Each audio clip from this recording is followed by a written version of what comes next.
vérité de la vérité restauratrice Mivresse avec Dr Gaoudé, tu connaîtras la vérité et la vérité t'affranchira.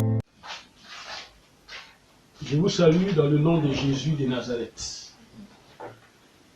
Père, ce matin, voici tes enfants devant toi. Parle à toutes les nations, papa. Ta parole est la vérité et ta parole est la vie. Délivre-nous, affranchis-nous, papa. Utilise l'instrument que je suis, parce que je suis disposé. Manifeste-toi à travers ton serviteur que je suis. Manifeste-toi dans ta parole. Manifeste-toi, Seigneur, dans la vie de tes enfants. Au nom de Jésus. Amen.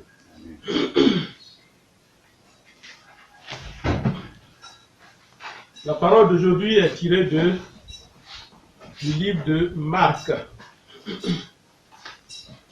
On va chercher le livre de Marc. Marc chapitre 9, dans le Nouveau Testament. Marc chapitre 9, verset 20 au verset 24. Marc 9, verset 20, verset 24.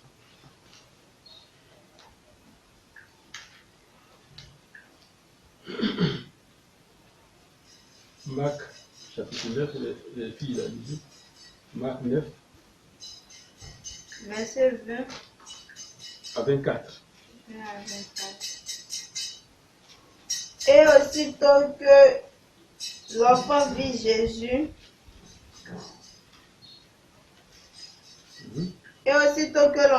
Jésus, l'esprit l'agita avec violence. Il tomba par terre et se roula en écumant. Jésus demanda au Père, combien y a-t-il de temps que cela lui arrive? Depuis son enfance, répondit-il. Et souvent l'esprit l'a jeté dans le feu et dans l'eau pour le faire périr. Mais si tu peux quelque chose, viens à notre secours, aie compassion de nous. Jésus lui dit, si tu peux, tout est possible à celui qui croit. Aussitôt le père de l'enfant s'écria, je crois, viens au secours de mon incrédulité. Amen. Amen. Amen. Amen. Ce texte que nous venons d'écouter,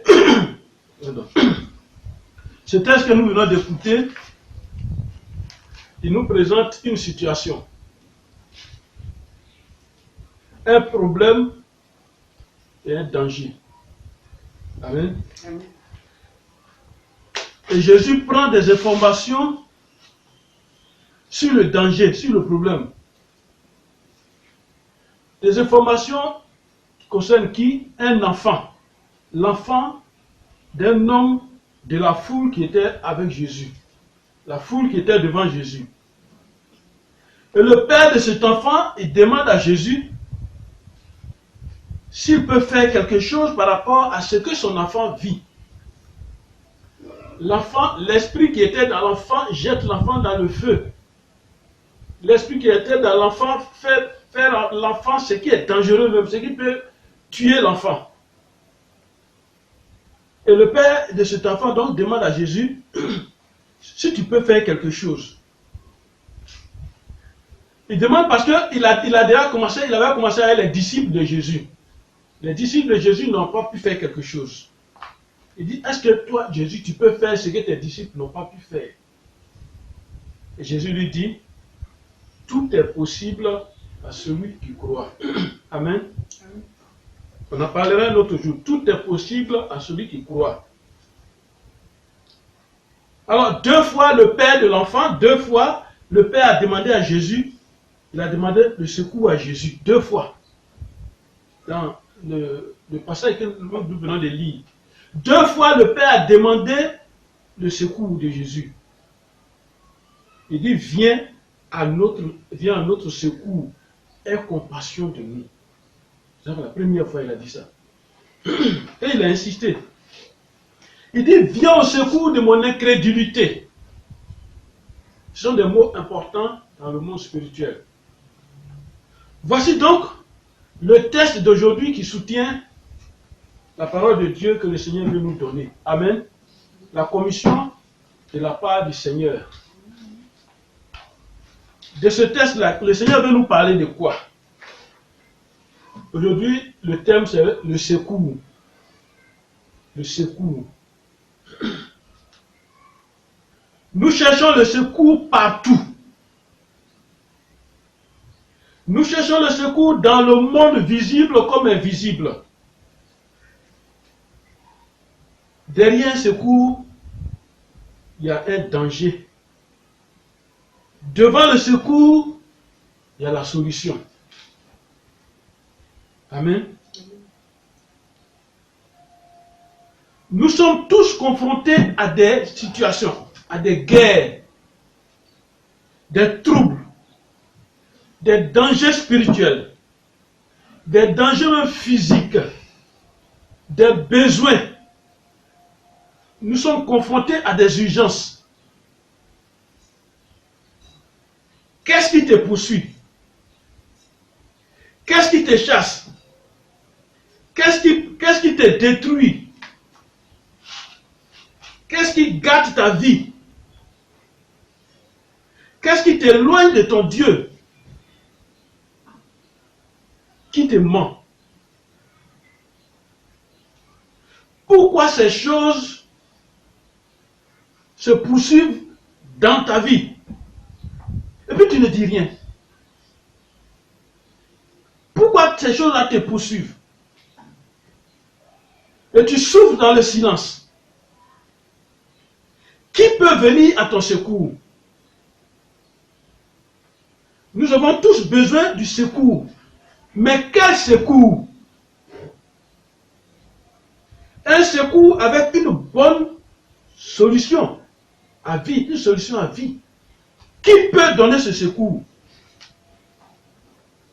Toi qui m'écoutes, à qui cries-tu? À qui tu t'adresses pour dire au secours? Nous parlons aujourd'hui du secours, mais on va le prendre sur deux angles. Il y a le secours que nous voyons, le secours physique, et puis on va parler du secours spirituel. Sur quel secours comptes-tu dans ta vie? C'est la révélation venant de l'Éternel pour toi aujourd'hui et pour moi. Amen. Mais je te conseille d'aller voir la vidéo sur la poursuite. Amen. Vous savez, on ne poursuit pas ce qui est inutile. C'est ce qui a la valeur. Quelqu'un qui a une valeur, c'est cette personne-là qu'on poursuit. Quelqu'un qui est inutile, un fou, on va le poursuivre. Pourquoi? Quand on crie au secours, c'est qu'il y a un danger. Quand on crie au secours, c'est qu'il y a un besoin. Quand on crie au secours, c'est qu'il y a une urgence. On crie au secours parce qu'il y a une incrédulité qui est cachée quelque part. On crie au secours parce qu'il y a la peur, parce qu'il n'y a pas de solution. Il n'y a pas de solution derrière. Demander du secours n'est pas une mendicité, ni une faiblesse. Le problème est le secours de qui? C'est ça qui est le problème. Le secours de qui? On demande le secours de celui qui peut intervenir et bien. Je répète, on demande le secours de celui qui peut intervenir et bien. Le secours, c'est une aide, une assistance, une intervention. Alors je te conseille de suivre la vidéo sur l'intervention divine aussi. C'est une demande d'intervention. Qui peut te sauver devant un danger physique ou spirituel? Qui peut te sauver? Nous cherchons mal le secours. Et nous prenons prenons même des raccourcis, croyant que nous sommes forts et que nous sommes intelligents pour trouver la solution. Qui est ton appui? Qui est ton soutien? Dans ce monde qui est une jungle, ce monde-là, c'est une jungle. Qui est ton soutien? Qui est ton secours? Prenons les deux secours. Le premier secours, on parlait du secours visible, le secours physique. Alors, rentrons dans la Bible, parce que c'est la Bible qui va nous parler. Deutéronome 28, verset 29. Que nous dit la Bible? Deutéronome chapitre 28, alors verset 29, la Bible elle-même va nous parler. Au verset 29, la parole de Dieu dit. Regardez, c'est très important, cette parole. Il dit, tu t'attendras en plein jour comme un aveugle dans l'obscurité. C'est un danger même pour quelqu'un. C'est une grande malédiction même pour quelqu'un. Quand on dit, tu t'attendras à midi comme un aveugle dans l'obscurité, ça veut dire que toi, ta vie là est tellement impossible. Tout est tellement impossible dans ta vie. Mais tu vis, tes yeux, tu vois clair, tu fais tout. Et tu as dit, mais comment je t'attends? C'est-à-dire, tout ce que tu fais, ça ne va pas. Tu vas là, c'est comme si tu ne vois même pas. Tu n'auras point de succès. Tu n'auras point de succès dans tes entreprises. Et tu seras tous les jours opprimé, dépouillé, et il n'y aura personne pour venir à ton secours. Alors, regardez toutes ces choses citées dans ce verset. Non seulement tu vas tâtonner dans ta vie, on dit, tu n'auras même pas de succès. On continue encore dans tes entreprises, tu n'auras pas de succès. Tu seras opprimé, tu seras dépouillé, et il n'y aura personne pour venir à ton secours. C'est grave. Alors, quelqu'un qui vit tous ces problèmes-là, et puis il n'y a personne, effectivement, il vit. Lui-même constate qu'il n'y a personne, il est dépouillé. Il est opprimé, il ne peut pas parler. Il n'y a pas de solution. Pour avoir mangé, c'est comme si on avait cassé ses yeux. Il cherche. Il n'y a pas de succès. Il entreprend ça, il n'y a pas de succès. Il fait ça, il n'y a pas de succès. Amen. Mais qu'est-ce que nous retenons dans ce passage-là, qui est aussi important? Il n'y aura personne pour venir à ton secours. Toi qui m'écoutes, il faut dire, il y aura quelqu'un. Amen. Amen. Alors, écoutons cette parole. Comme on est dans Deutéronome 28, on va aller au verset 31. On va aller au verset 31. Ton bœuf sera égorgé sous tes yeux. Voilà, continue. Et tu n'en mangeras pas. Ton âne sera enlevé devant toi et on ne te le rendra pas. Tes brebis seront données à tes ennemis et il n'y aura personne pour venir à ton secours. Et il n'y aura personne pour venir à ton secours. Il dit, continue. Jusqu'au Tes verset fils 33. et tes filles Tes fils et tes filles seront livrés à un autre peuple. Voilà, tes fils et tes filles seront livrés à un autre peuple. C'est-à-dire que toi, tu as des enfants, tu as mis tes enfants au monde, mais c'est un autre peuple qui les dirige. Leur vie là, ça n'appartient plus à leur propre famille. Tes fils et tes filles seront livrés à un autre peuple. Hein? Et puis quoi? Tes yeux le reverront. Tes yeux même le verront. Et l'enguerront tous les jours après eux. Tu vas pleurer parce que tu ne vois pas tes enfants. Tu vas pleurer parce que tu ne comprends pas ce qui arrive à tes enfants. Tu vas pleurer parce que tes enfants sont loin de toi. Ce n'est pas parce qu'eux-mêmes ils l'ont décidé. Non, c'est parce qu'il y a une oppression. C'est parce qu'il y a quelque chose, la malédiction ou bien le problème qui existe là. Ce problème-là, c'est ce problème qui a créé cette situation. Et qui fait que tes enfants sont loin de toi. Et tu n'as même pas la possibilité de les toucher. Amen. On va te traiter de sorcier. Ils ont réussi, ils vont te traiter de sorcier, de sorcière. Et c'est ce que la parole de Dieu dit. Tes fils et tes filles seront livrés à un autre peuple. Ceux qui n'ont même pas vu comment tu as souffert pour les élever, comment tu as souffert pour qu'ils réussissent. On va te traiter maintenant d'autres choses pour t'éloigner de tes enfants. Et tes yeux vont voir et personne à ton secours. Continue au verset 33. Et ta main sera sans force. Ta main sera sans force. Un peuple que tu n'auras point connu mangera le fruit de ton sol. Un peuple que tu n'as point connu, un peuple que tu ne connais même pas, un étranger va venir t'enlever ton sol, va venir t'enlever ta terre, t'enlever ta forêt, t'enlever ton terrain. Un peuple que tu ne connais même pas, un peuple que tu n'as, on dit quoi? Un peuple que tu n'as pas connu mangera le fruit de ton sol. Le sol que Dieu t'a donné, c'est quelqu'un d'autre qui va manger. Regarde le problème. Qui va venir à ton secours? Qui peut venir à ton secours dans cette situation? Et tout le produit de ton travail. Et tu seras tous les jours opprimé et écrasé. Amen. Tu seras tous les jours opprimé et écrasé. Et c'est pourquoi j'ai dit ce monde-là est une jungle. Le plus fort mange le plus faible. Qui peut venir à ton secours? Nous vivons un siècle de jungle. Le plus fort mange le plus faible. Et nous sommes dans un monde de mensonges. Et par le mensonge, on va tout arracher. Un monde d'oppression, un monde de banditisme.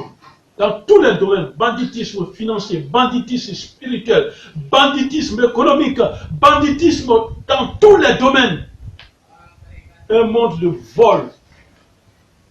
Les plus grands voleurs, on ne les appelle pas voleurs, on dit les hommes d'affaires. Un monde de complot, un monde d'esclavage, de meurtre, un monde de guerre. Tu fournis des efforts, toi tu fais des efforts pour avoir un bien, un bonheur, pour rendre ton existence heureuse. Voici ce qui t'arrive. On est dans Deutéronome 28. Continuons au verset 38. Continuons. Verset 34. Continuons. Le spectacle que tu auras sous les yeux te jettera dans le délire. Le spectacle que tu auras tous les jours sous tes yeux, c'est-à-dire des choses qui vont se passer tous les jours sous tes yeux, ça va te rendre fou. Tu ne comprendras pas. Tu vas te demander, mais qu'est-ce qui ne va pas? Qu'est-ce qui m'arrive? Mais ton qu'est-ce qui m'arrive là, qui va te secourir? Et c'est une situation que tu dois vivre. Et c'est ce que la Bible dénonce ce matin. Continue, l'Éternel. L'Éternel te frappera aux genoux et aux cuisses d'un ulcère malin, dont tu ne pourras guérir, et te frappera depuis la plante de tes pieds jusqu'au sommet de la tête. On va au verset 38. Verset 38. Il va tout résumer. Verset 38. Tu transporteras sur ton champ beaucoup de semences. Ça veut dire quoi? Tu vas cultiver ton champ. Ça c'est autant, bon ça c'est dans les villages, au temps biblique aussi. Mais ramenons ça en ville pour comprendre. Tu vas transporter beaucoup d'argent, tu vas transporter beaucoup de choses dans ton entreprise, dans ta chose, dans ce que tu veux construire pour ta vie. Mais il dit, tu transporteras sur ton champ beaucoup de semences. Et puis quoi? Et tu feras une faible récolte. Car les sauterelles la dévoreront. Amen. Alors les sauterelles, c'est les démons. Tu transporteras beaucoup de choses sur ton champ. C'est-à-dire dans ton lieu d'activité, dans tes affaires. Tu vas faire beaucoup de prévisions, beaucoup de calculs, beaucoup de moyens. Mais dit que tu récolteras une faible récolte. Amen. Tu auras une faible récolte. Tu feras une faible récolte. Car les sauterelles les dévoreront. Amen. Amen. Amen. Voyez, quand on retourne par exemple dans le verset 31 de Deutéronome 28, regardez ce qui est écrit dedans. Je t'ai donné cette révélation. Ce que Deutéronome 28, verset 31 à 38 te dit. Et quand on va dans le verset 31, dans ce temps biblique-là, leur bien c'était les bœufs, ânes, chameaux, tout ça, voilà, les brebis. Voilà, ça c'était au temps biblique. Mais remplace ces mots-là, les bœufs, les brebis, ânes, il faut remplacer ça par c'était bien. Il faut les citer. Et tu vas comprendre ce verset-là. Amen. Il dit ton bœuf sera égorgé sous tes yeux. C'est-à-dire, on va tuer ce qui t'appartient, on va détruire ça sous tes yeux. Toi-même, tu vas voir, mais tu seras incapable même de secourir la chose toi-même. Sous tes yeux. Parce que vous n'avez jamais vu ça. Tu as une voiture, une nouvelle voiture, on te braque sous tes yeux. Et puis il prend la voiture sous tes yeux, il va avec la voiture. Tu m'as vu ça? Sous tes yeux, t'arracher ta femme, t'arracher ton mari, sous tes yeux. Est-ce qu'on n'a jamais vu ça? Là, il parle de bœuf. Amen. Il parle d'âne. Il dit tout ça sera enlevé sous tes yeux. Amen.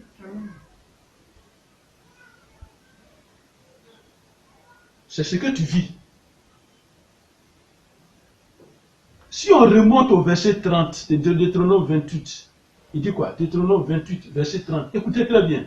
Tu auras une fiancée et un autre couchera avec elle. Qui peut venir à ton secours encore?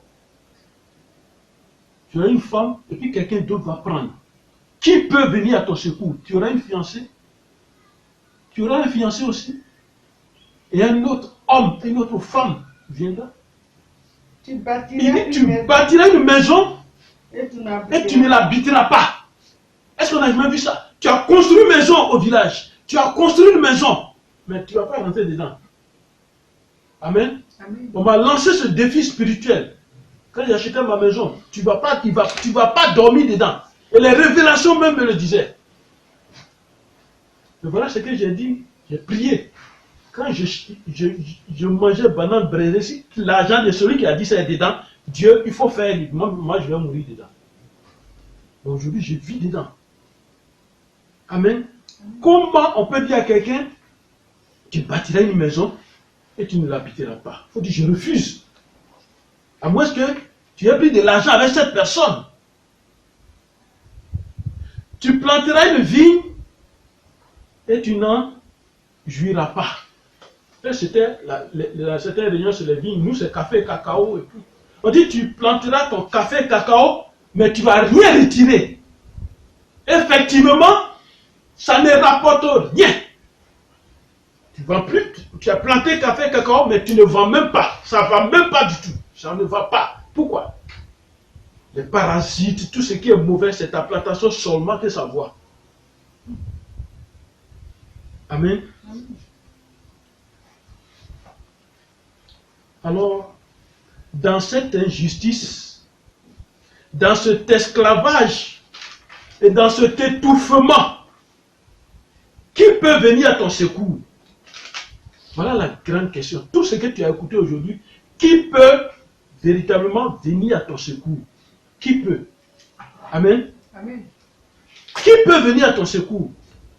Tu n'as personne dans la haute société pour écrire ton nom parmi les sélectionnés. Personne dans la haute société pour dire comme mon parent est au ministère, bien placé au ministère de l'agriculture, il va sauver ma forêt, il va sauver ma plantation. Tu n'as personne. Qui peut venir à ton secours?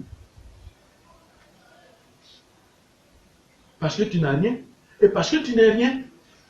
Qui peut venir à ton secours, nation? Toi qui m'écoutes. Tu n'as aucune puissance. Qui peut venir à ton secours? On t'arrache ta maison. On t'arrache ton terrain. On t'arrache ta forêt. On t'arrache ta plantation. Est-ce que tu peux parler? Tu es étouffé. Où est ta société actuellement? Tu as une bonne idée. Et cette idée-là, c'est fini. C'est pour quelqu'un d'autre. Parce que tu n'as aucune force, aucun pouvoir. Allons dans Lamentation 1, verset 7.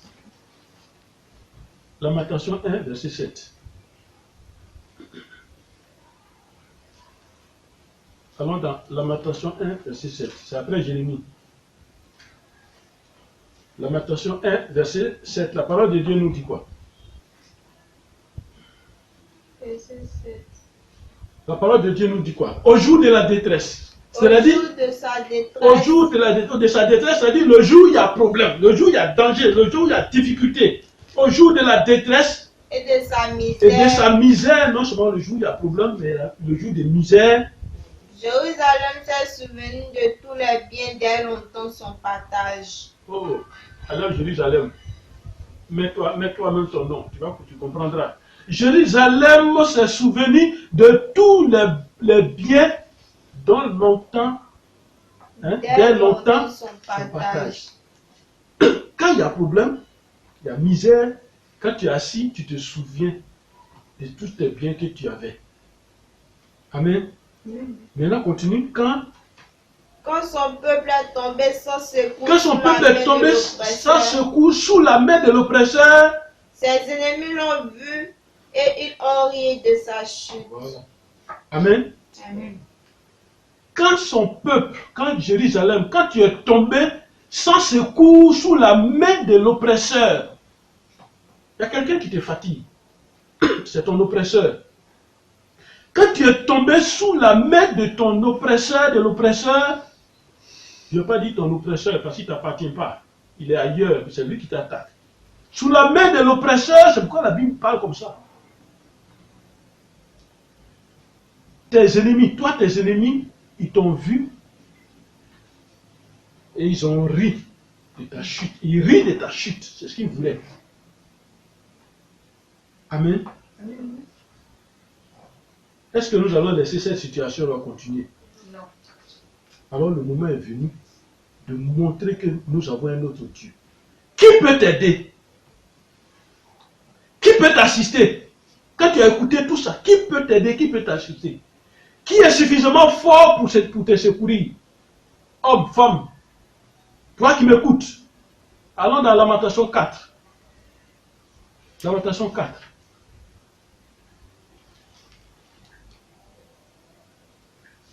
Lamentation 4. Verset 17. Allons, la parole de Dieu. Lamentation 4, verset 17. Dieu veut nous parler aujourd'hui. Nos yeux se consument encore. Se consumer encore. Pourquoi? Et nous attendions vainement du secours. On attend le secours de l'Éternel. On attend le secours. Le secours ne vient pas. Et nos yeux sont fatigués. Nos regards se portaient avec espérance. Nos regards, il y avait une espérance quelque part. Vers une nation qui nous a pas délivrés. Qui ne nous a pas délivrés. Nous nous tournons vers une nation qui ne nous a pas délivrés. Et nous avons nos yeux seulement pour pleurer. C'est pourquoi il dit, nos yeux se consumaient encore. Parce que nous, notre espoir là, où nous nous tournons pour demander du secours? Vers une nation qui ne nous a pas délivrés. On continue. Verset 18. On épiait nos pas pour nous empêcher d'aller sur nos places. Voilà. On épiait nos pas. On nous surveillait, on nous regardait. Quand on marche, quand on dit pas là, c'est pas seulement le pas que tu peux, même ta voiture se déplace. Même tu es dans taxi, tu es dans un avion, on épiait nos pas. Amen. Notre fin s'approche. Un instant. On épiait nos pas comme un jour. Quand j'allais en France, j'étais dans l'avion. Je suis revenu, il y a une révélation qui sonne à l'église, dit, il y a une femme qui t'a accompagné dans l'avion. Mais pourtant, il n'y avait personne à côté de moi, si c'est pas, je dis que je ne connais pas. On dit, il y a quelqu'un qui t'a accompagné. Et c'est ce que la Bible nous dit. Il dit, on épiait nos pas pour nous empêcher d'aller sur nos places. Il y a une place qui est prévue pour toi, mon frère, ma soeur. Et quand le moment est venu d'aller récupérer cette place, d'aller à cette place, on t'épie. Et on veut t'empêcher d'arriver à cette place-là. Notre fin s'approchait et nos jours étaient accomplis. Notre fin est arrivée. C'est ce qu'ils cherchent. Amen. Amen. Est-ce que nous allons croiser les bras? Le secours de l'homme, le secours physique, le secours visible, il tient compte de son intérêt pour travailler. Je te répète, toi qui cherches le secours de l'homme, le secours physique, le secours visible que tu vois là, il tient compte de son intérêt pour travailler pour toi. Suis-moi bien. Le secours visible cherche sa gloire. L'homme peut te secourir. Puisque nous avons créé des structures de secours, l'homme peut te secourir. Alors, question. Où est la paix sur la terre? On a créé toutes les structures. Hein. Où est la paix sur la terre? Amen. Amen. Mais la force, écoute-moi bien, la force, les capacités et le pouvoir de l'homme sont limités. Qu'est-ce qui est caché derrière tout cadeau qu'un homme fait, tout cadeau qu'un homme donne? Prenons l'image seulement, c'est un cadeau que un homme donne à une femme qui n'est pas sa parente. Qu'est-ce qui est caché derrière? Amen. Amen. Qu'est-ce qui est caché derrière les dons? Ce que les grandes nations font aux petites nations. Qu'est-ce qui est caché derrière? Amen. Amen. Qu'est-ce qui est caché derrière ce repas coûteux qu'on t'offre? Toi qui m'écoutes, femme, qu'est-ce qui est caché derrière? Je ne veux pas un lien avec cette personne. Parce que tu es dans un besoin. Et le secours tient compte de tout ça. Amen. Amen.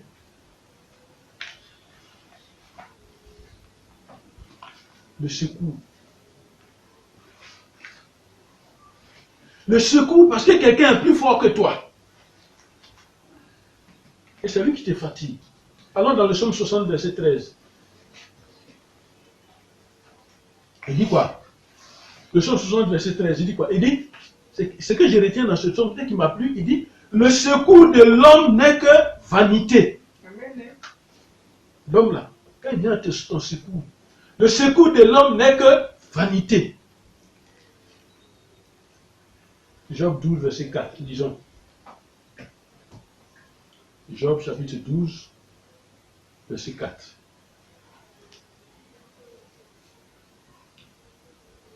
Job 12, verset 4. Disons. Et la parole de Dieu dit.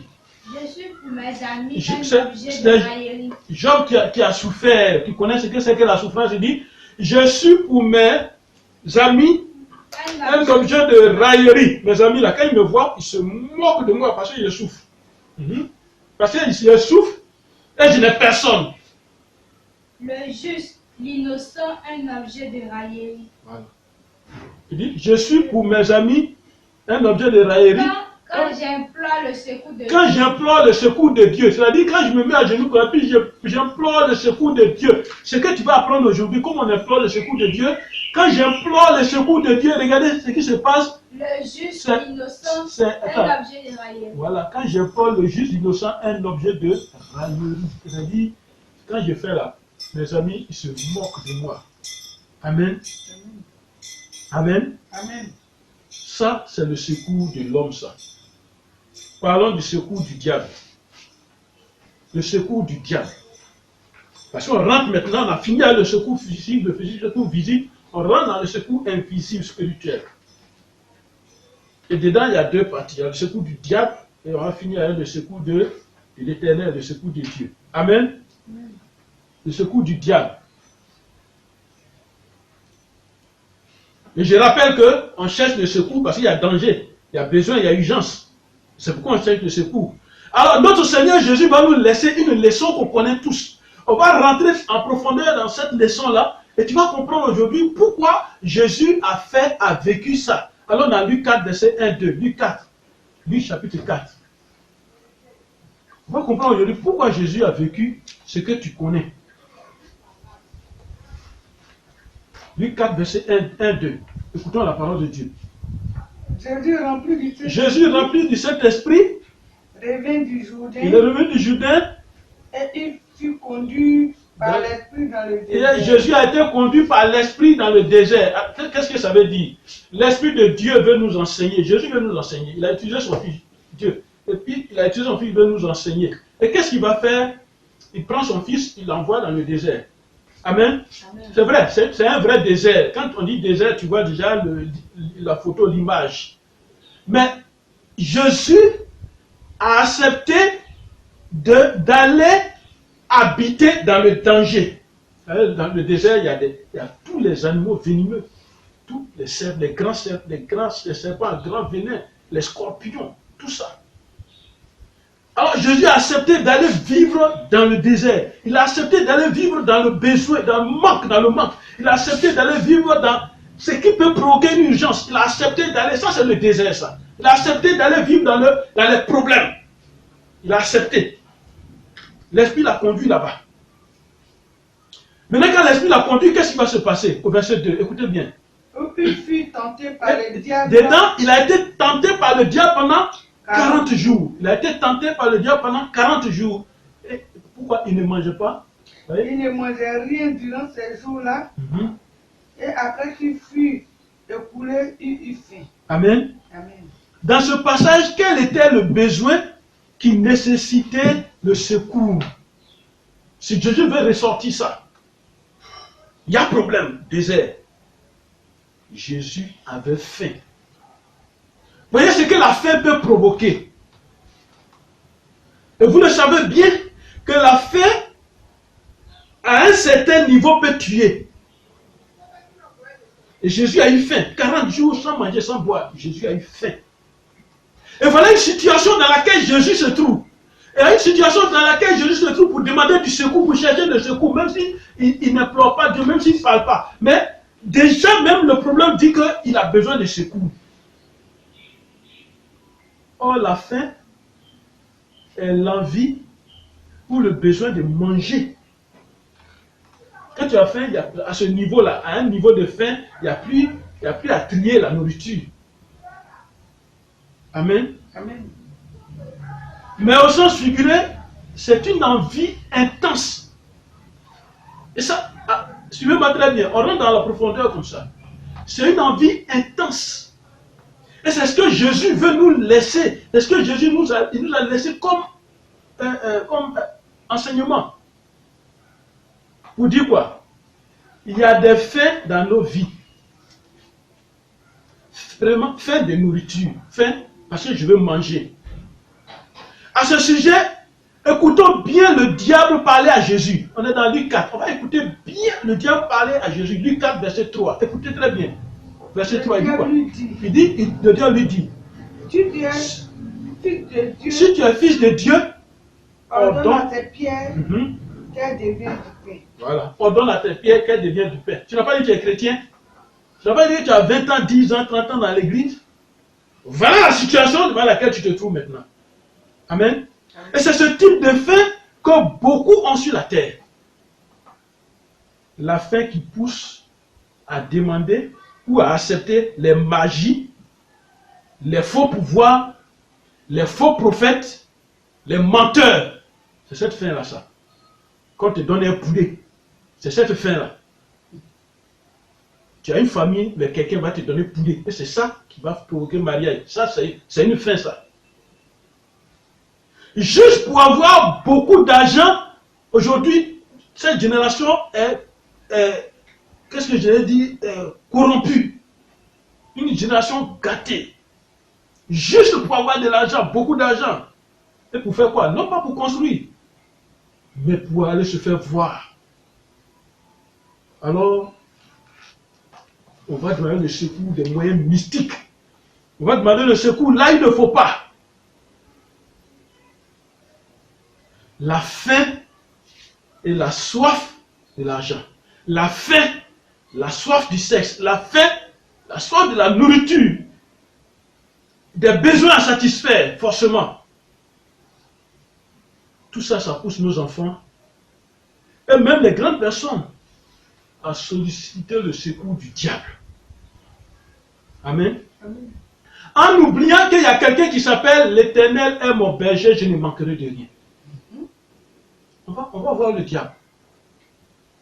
Et c'est, comme on le dit dans notre langage ivoirien, c'est versé sur les réseaux sociaux. Les porte-monnaies magiques, les canaris magiques, avec des 10 000, des serpents qui vomissent des pieds de 10 000. Allons dans Ésaïe 30, verset 7. Ésaïe 30, verset 7. Écoutons la parole de Dieu. Ésaïe chapitre 30, verset 7. Que nous dit la parole de Dieu? Car le secours de l'Égypte n'est que vanité. Ésaïe 30, verset 7, écoutez très bien. Il dit car le secours de qui? De l'Égypte. Le secours de l'Égypte n'est que vanité. L'Égypte, là, ce n'est pas la nation Égypte que nous voyons maintenant là. On n'est pas en train de parler de cette nation, c'est une bonne nation qui vient de développer et qui n'a pas de problème avec quelqu'un. Mais allons dans le temps biblique. Et dans ce temps biblique-là, Dieu utilise les mots, les pays, il utilise les hommes pour exprimer quelque chose.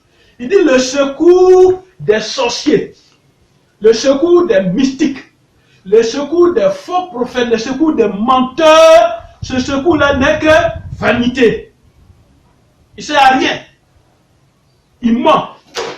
Il se tape la poitrine. Ce secours-là. Vanité et néant. C'est pourquoi j'appelle cela du bruit qui n'aboutit à rien. J'appelle cela du bruit qui n'aboutit à rien. Voilà. On m'a donné un serpent qui vomit des pieds de 10 000. Des bruits et je ne construis rien. Je ne réalise rien avec cet argent. Le secours du diable est dangereux. Suivez bien vos vies, toi qui par hasard est tombé sur cette vidéo et qui avait ces pratiques-là. Le porte-monnaie magique, il ne t'apportera rien. Parce que ce n'est pas un bien solide. Il dit, comme tu auras ton pain à la sueur de ton front. Là, c'est bien solide. Mensonge. Ésaïe 31, verset 1-2. Malheur à ceux qui descendent en Égypte. Il dit malheur à ceux qui vont chez les charlatans, chez les marabouts, chez les féticheurs. Malheur à ceux qui descendent là-bas. Malheur à ceux qui vont voir les mystiques. Malheur à ceux qui vont voir les faux prophètes, les menteurs. Malheur à eux. Hein? Pour avoir du secours. Pour avoir du secours. Qui s'appuie sur les chevaux. Qui s'appuie sur les chevaux, qui s'appuie sur les voitures, qui s'appuie sur les biens de ce monde, et puis qui font quoi? Et se fie à la multitude des chars et à la force des cavaliers. Voilà. Mais qui ne regarde pas vers le Saint. Mais qui ne regarde pas vers le Saint d'Israël. Et ne recherche pas l'Éternel. Et qui ne recherche pas l'Éternel. Amen. Voilà le vrai secours. Amen. Amen. Quelle est la fin de celui qui cherche le secours du diable? Quelle est sa fin? Fais tes enquêtes. Fais tes enquêtes. Tu as dit, serviteur, je ne comprends pas ce que tu dis. Mais il faut faire tes recherches. Quelle est la fin de celui qui cherche le secours du diable? Le secours des féticheurs, des charlatans, des marabouts, des mystiques, de tout ce qu'il faut. Amen. Qu'est-ce qu'on fait quand on demande le secours du diable? Qu'est-ce qu'on fait en ce moment-là? Dieu nous répond à travers sa parole. Allons dans Ésaïe 28. Ésaïe 28. Prenez la Bible, Ésaïe 28. Et Dieu va nous répondre à travers sa parole. Ésaïe 28, verset 14. Qu'est-ce qu'il nous dit? Écoutez donc la parole de l'Éternel. Alors mon frère, ma soeur, toi qui suis cette vidéo, qui suis ce message, écoutez bien la parole de l'Éternel. Moqueur. Vous qui dominez sur le peuple. de Jérusalem. Voilà, vous qui dominez sur le peuple. Écoutez très bien. Vous dites, nous avons fait une alliance avec la mort. Vous dites, nous avons fait une alliance avec la mort. Il y a quelque chose que tu ne peux pas comprendre. Quand on a affaire au diable, et quand on cherche le secours du diable, c'est ce que le Seigneur est en train de nous révéler. Il dit, vous dites, nous avons fait une alliance avec le diable. Le serpent que tu as pris, le serpent, le porcelain magique, le canari magique que tu as pris là, est-ce que celui-là, il va arrêter? Non, ça continue. C'est un accord, c'est une alliance que tu as signée. Une alliance avec la mort. Nous avons fait quoi? Un pacte avec le séjour des morts. Quand le fléau débordé passera, Il ne nous atteindra il ne vous pas. atteindra pas. C'est ce que vous dites.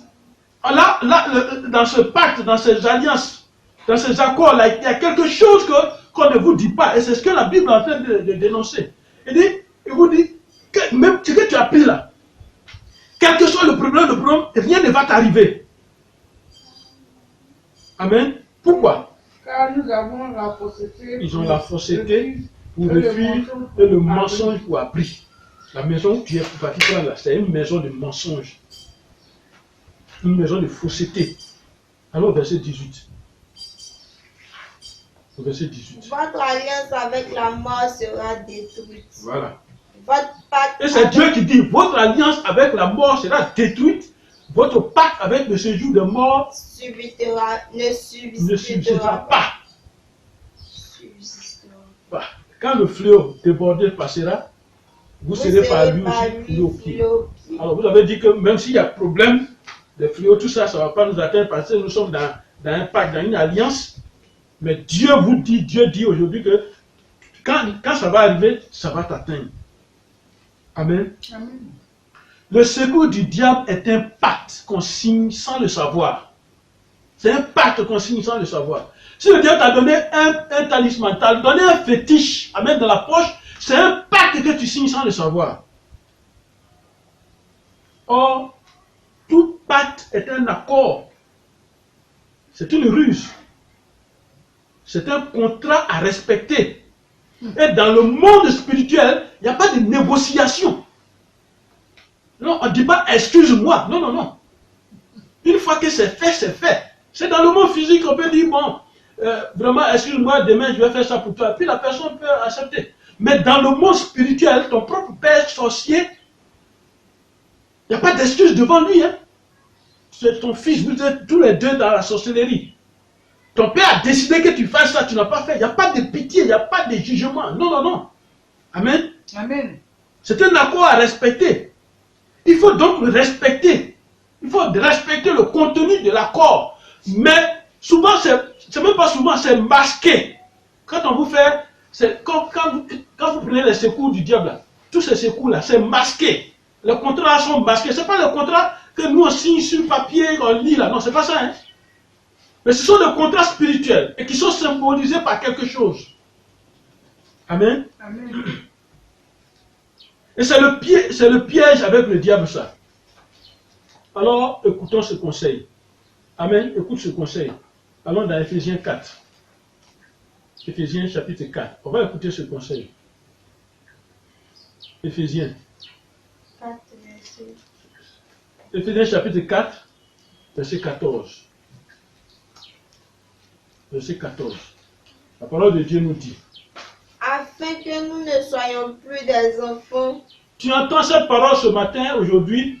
La parole de Dieu te dit, tu entends cette parole pour que tu ne sois plus des enfants flottants et emportés à tout vent de doctrine. un instant, à tout vent de doctrine. On accepte toutes les doctrines. Tu es à l'église, quelqu'un vient, parce que tu as un besoin, la maison n'est pas payée, on va te mettre dehors. Alors, tout de suite, tu oublies qu'il y a quelqu'un à quelqu'un tu peux t'adresser. Mais tu vas chercher ce coup du diable. Emporté par tout vent de doctrine. Comment? Par la tromperie des hommes, par la ruse, dans les moyens de séduction. Amen. Amen. Amen. Voilà comment la chose arrive. Voilà comment le secours du diable se présente. Mais Jésus, dans la tentation, Jésus n'avait pas besoin du diable. Mais il veut nous montrer, voilà comment il y a des secours même qu'on ne demande pas, mais ils se présentent eux-mêmes. Et c'est à toi maintenant de discerner, à toi de décider. Ils se présentent eux-mêmes. C'est pourquoi je te conseille aussi d'aller voir la vidéo sur la décision. Amen. Amen. Éphésiens 6, verset 11. Éphésiens 6, verset 11. La parole de Dieu nous dit. Revêtez-vous de toutes les âmes de Dieu pour faire quoi? afin de pouvoir tenir ferme contre les ruses du diable. Voilà toutes les âmes, ce qu'on est en train de faire là. Ces paroles que tu entends, note-les. Chaque parole est une prière. Revêtez-vous de toutes les âmes de Dieu afin de tenir ferme contre les ruses du diable. Parce que quand il va te présenter son secours, non, il ne faut pas sauter dessus, comme ça. Amen. Amen. Tout pacte du diable est destructeur. Un pacte est captivant et il séduit. Fais attention. Tout pacte du diable est destructeur, séduisant. Et il amène à la captivité. Il amène en captivité. Amen. Suis-moi très bien.